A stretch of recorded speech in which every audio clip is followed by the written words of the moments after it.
So I am back once again to tell you more oddities with Minecraft. Specifically Bedrock, as I don't know some of these are also in Java. But anyway, let's begin. On the last video I did about Minecraft oddities, I specifically did a segment on the torch. And in that video, I mentioned how the torch's model is slightly lower than the hitbox, and how it is not fully aligned in the middle of a block. But there are a few more oddities with the torch that I completely forgot about. But it is not about the torch, it is about the other variants, the redstone torch and the soul torch.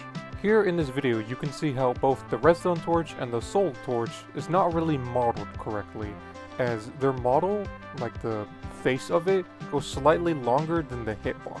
It is kind of hard to explain, but you can kind of visually see it in the video. You can see how the redstone and the soul is not really a proper square, but the normal torch is modeled correctly. Next, while still on the topic of models and hitboxes, the tripwire hook's model is slightly lower than the hitbox. Similar to the sign, it should be a perfect match, both the model and the hitbox, but it seems like Mojang did a little oopsie whoopsie and made it slightly lower. You may not notice it during normal gameplay, but it is still there like shown here. This is all too common as hitboxes and models don't really align perfectly. Take this anvil for example. You can see how the anvil's hitbox is way bigger than the anvil itself. But when you go over the hopper, at first it may seem that the hitbox matches the model, but when you hover over the hopper directly, it says the hitbox takes up the whole entire block. This also goes for stairs. This phenomenon is all too common, hitboxes not matching with the model, and the game is being confused whether you're directly over the hitbox or not, while also saying it is bigger than it already is. Hey, so editing red here, I'm a f***ing stupid ass, and I got gravel and sand mixed up. So for this whole section about gravel and sand, just switch the two. When I'm talking about gravel, I actually meant sand. When I'm talking about sand, I actually meant gravel.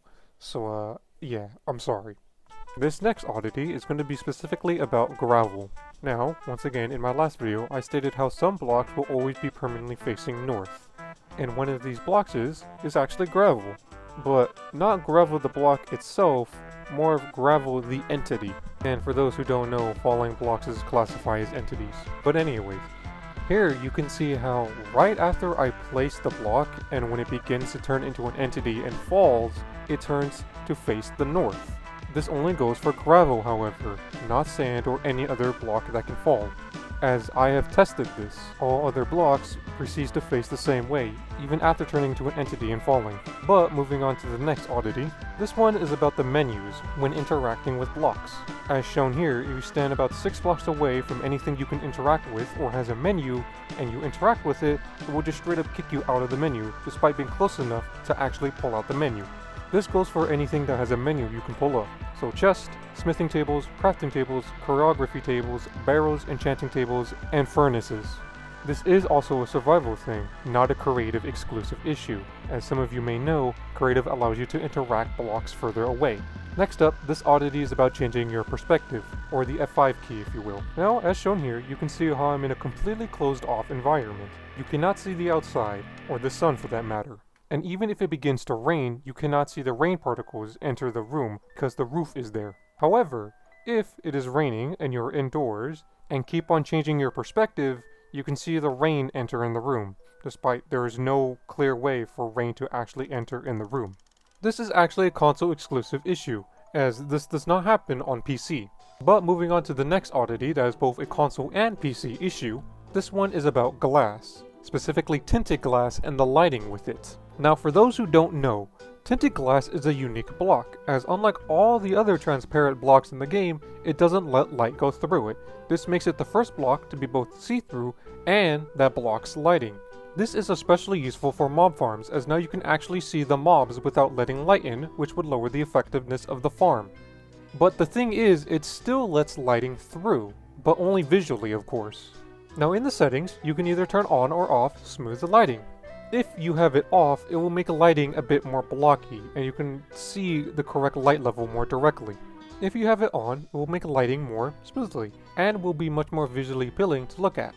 But the thing is, smooth lighting doesn't really render tinted glass lighting all that well, but when it's off, it renders it perfectly fine how it should be. Let me explain. Here, with smooth lighting on, Here, when the player enters a small box made out of tinted glass, it shows all the blocks around it is completely well lit, and there is nothing covering up the lighting, except for the player itself and what's in its hand. However, when you destroy the block directly underneath the player, it faces itself and shows that all the blocks are completely darkened, except for the blocks directly underneath the tinted glass. The lighting only fixes when you place a block in all the corners of the box, as shown here. As you can see, the lighting is completely fine and well and shows that all the areas should be darkened. However, if you turn smooth lighting off, it completely makes the box and everything around it dark, as it should be. This is what I mean when I say smooth lighting off deals with tinted glass lighting the best. Also, this is completely off topic, but I actually kind of like the look of smooth lighting off. It gives off this nostalgic feel. It reminds me of playing on the 360 version of Minecraft. I honestly don't know why, as smooth lighting was on the 360, but it still reminds me of it. Now on to the final oddity of today's video. Still on the topic of glass, as this one in fact goes for all types of glass, not just tinted. You may have seen it when I was talking about tinted glass, but for those who didn't, when glass is held in your hand and you look through it, it just straight up refuses to load certain entities and blocks. Some of the things it won't load when looking through it are glass, when placed down, mobs, shulkers, chests, armor stands, boats, players, the fucking sun, and clouds. There could be more things that it won't show when looking through it, but I have yet to test it. I was mainly surprised that it showed the smoke from campfires. I surely thought it wouldn't show that. And you know what? I'll give you a bonus oddity, just for you. Here is your bonus oddity of the day. This image. Or specifically the loading screen tip. Yeah.